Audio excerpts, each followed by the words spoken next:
অভয়নগরে cocktail বিস্ফোরণ ঘটিয়ে একটি এজেন্ট ব্যাংকিংয়ের টাকা ছিনতাই চেষ্টার অভিযোগ উঠেছে। গতকাল রবিবার বিকালে উপজেলার সিদ্ধিপাশা ইউনিয়নের নলামারা স্লুইসগেট সংলগ্ন এলাকার সোনাতলা পেরুলি সড়কে এ ঘটনা ঘটে। সন্ধ্যায় ঘটনাস্থল পরিদর্শন করেছে পুলিশ।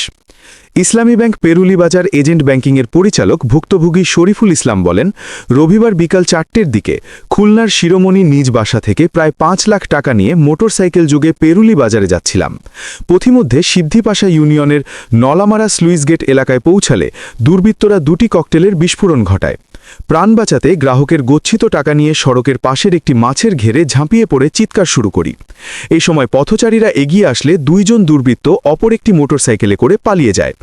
এ ব্যাপারে অভয়নগর থানার ভারপ্রাপ্ত কর্মকর্তা ওসি এস.এম. নুরুজ্জামান বলেন, খবর পাওয়ার পর ঘটনাস্থল পরিদর্শন করা হয়েছে। সাদা টেপে মোড়ানো একটি অবিস্ফোরিত পটকা জাতীয় বস্তু উদ্ধার করা হয়েছে। বিষয়টি খতিয়ে দেখে আইনানুগ ব্যবস্থা গ্রহণ করা হবে।